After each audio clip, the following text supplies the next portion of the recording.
In northern Australia, lightning has regularly ignited huge bushfires for millions of years.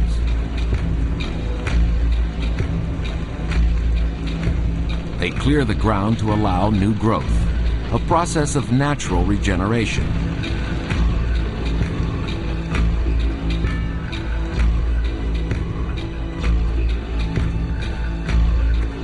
The Aborigines saw how the land improved after it had burned. But lightning is unpredictable and random, and many areas were missed. So they deliberately burned large sections of bush every year, in a crude but effective form of land management.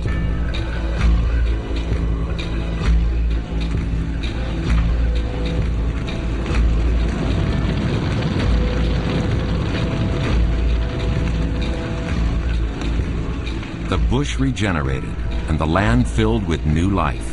The Lightning Brothers taught the Aboriginal people a lesson in survival.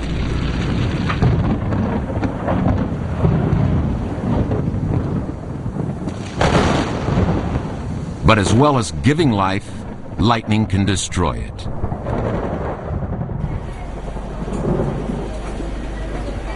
Lightning kills 1 in every 6 people it strikes. Survivors are often left with severe injuries. Most doctors rarely encounter lightning victims and do not recognize the signs. One of the few specialists in lightning injuries is Dr. Mary Ann Cooper. Hi. I'm Dr. Cooper. What happened to you? I was at home on the telephone. I heard a big crack, and next thing you know, I was across the room.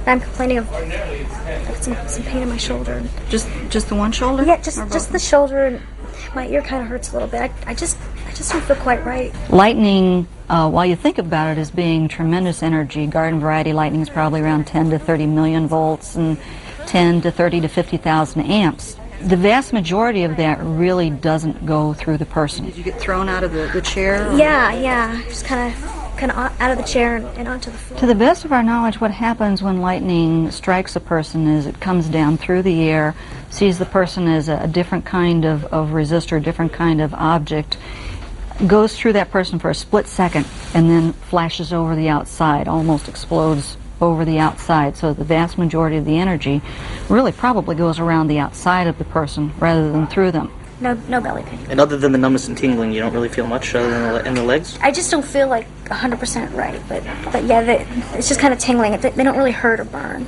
Okay. You ever had any of these problems before? Never. Okay. Can you squeeze my fingers? The only thing that we found that kills people is if they have a cardiac arrest. That happens at the time of the injury. It's extremely unusual to have any other cause of death that happens after the initial incident. Any burns? Not that I can feel.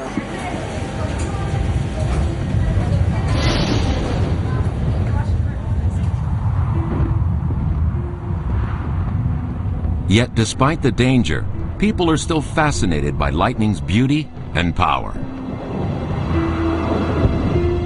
At this amateur laboratory in Richmond, Virginia, a group of enthusiasts devote their spare time to recreating the power of lightning. This Tesla coil, as you all know, this is Tesla coil number 11.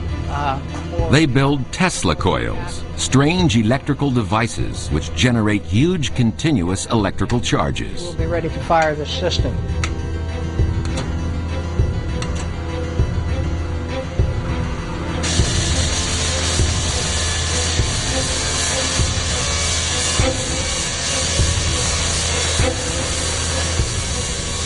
This Tesla coil creates 2 million volt sparks that leap 10 feet through the air.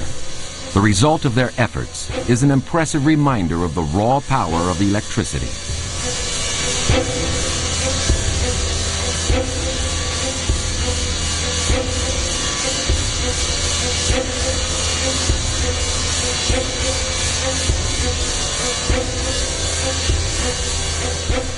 The effect on those watching can be hypnotic.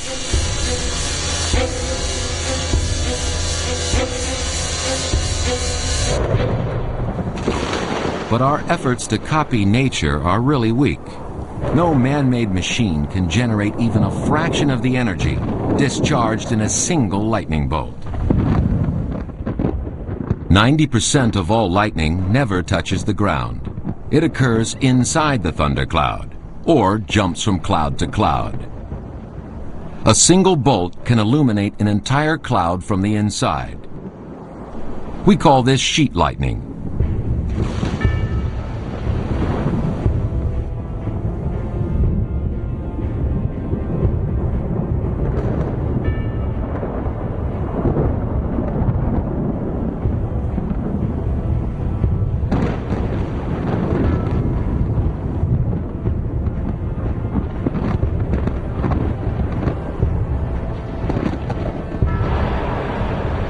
When a lightning bolt flashes from cloud to cloud, it forms ribbons, streamers, and spider lightning. These complex flashes are frequently many miles long, sometimes 100 miles or more.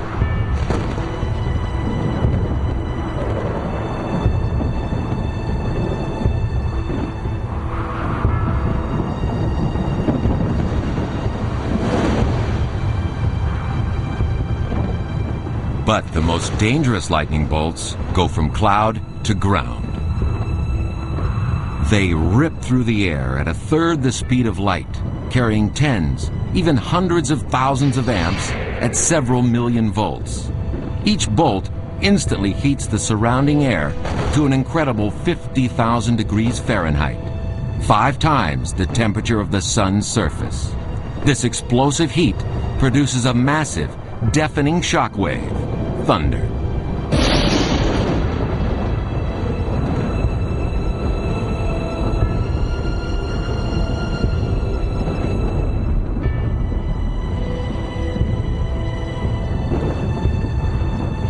One of lightning's greatest mysteries is why it takes a particular path through the air.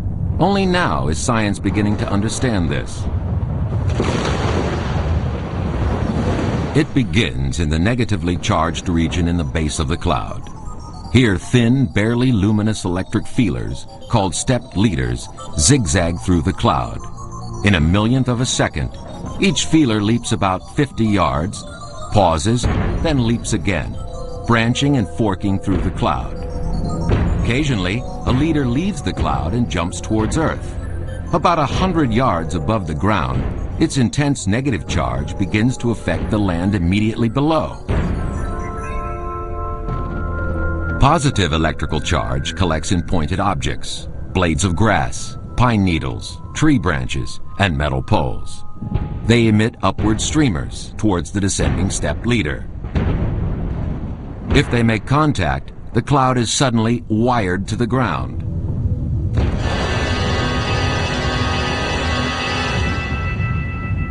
A massive electrical discharge rips down the channel. The portion closest to the ground discharges first.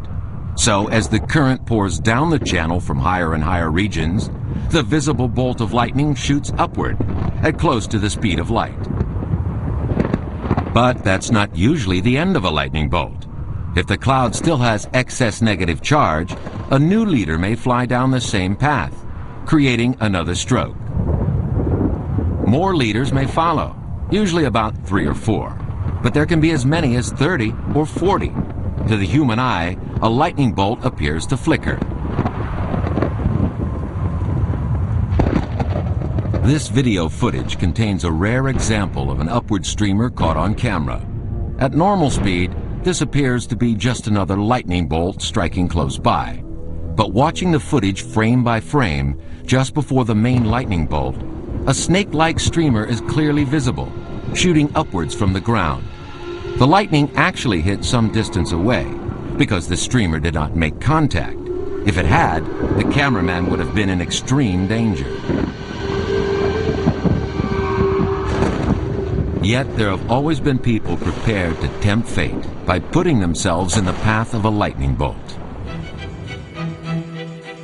In 1752, Benjamin Franklin launched a kite into the heart of a thunderstorm and watched sparks jumping from the wet string to a key tied to his hand.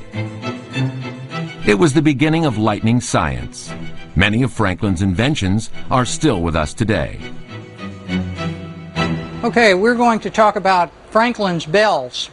And this is an electrostatic device which utilizes what we call atmospheric electricity. Franklin designed this specifically to let him know when storms would be approaching. He would connect a ground to one bell, and he would connect a lightning rod or large antenna to another bell. When a thundercloud approached, the air became electrified.